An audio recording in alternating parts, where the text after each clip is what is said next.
A gente vai falar sobre o ciclo vital dos parasitas, e o ciclo vital ele é a sequência de fases que um parasita precisa para completar todo o seu desenvolvimento. Então, é o ciclo evolutivo dele. No caso, para transmitir mais parasitas, né? E uma característica deles é o número de hospedeiros, e quanto a essa característica, a gente tem dois tipos, que são os monoxenos e os heteroxenos. Os monoxenos, como tá falando aqui, é quando o parasita só necessita de um hospedeiro, então é um hospedeiro único, para completar o desenvolvimento dele. E um bom exemplo é a lombriga. Enquanto os heteroxenos, eles precisam de 2 ou mais hospedeiros para completar todo o seu ciclo evolutivo. E aí, um exemplo é o esquistossoma ou o tripanossoma.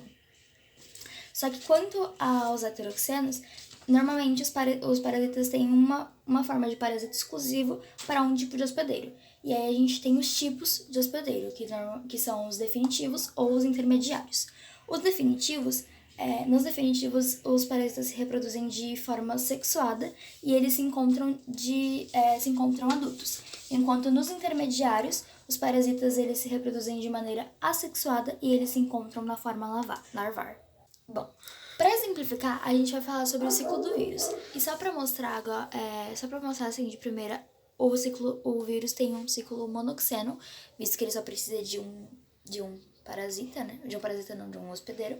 E ele tem essas 7 fases, que é a absorção, a penetração, o eclipse, o desnudamento, a transcrição e a tradução, a maturação e a liberação. E aí a gente vai representar por meio de um esquema.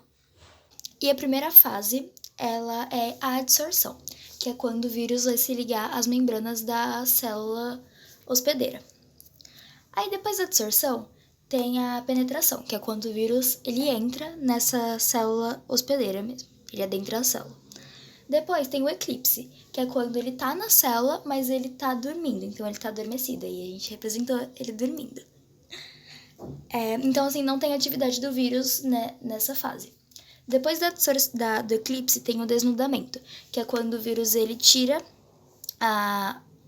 o capsídeo dele e aí ele começa a liberar o material genético dele, no caso a DNA, o RNA ou ambos, né?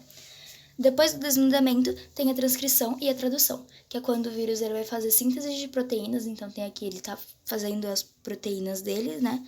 E ele vai replicar o ácido nucleico dele, então o material genético dele vai ser replicado, aqui tem a gente representando isso. Depois da transcrição e a tradução vai ser a maturação. A maturação ela ocorre bem rápido porque os ácidos nucleicos e as proteínas sintetizadas elas se desenvolvem com rapidez. Então vai ser a formação de novas partículas virais. E depois tem a liberação, que é o vírus, os vírus, né, ele sai do interior da célula e aí ele vai parasitar outras células que já estavam sadias.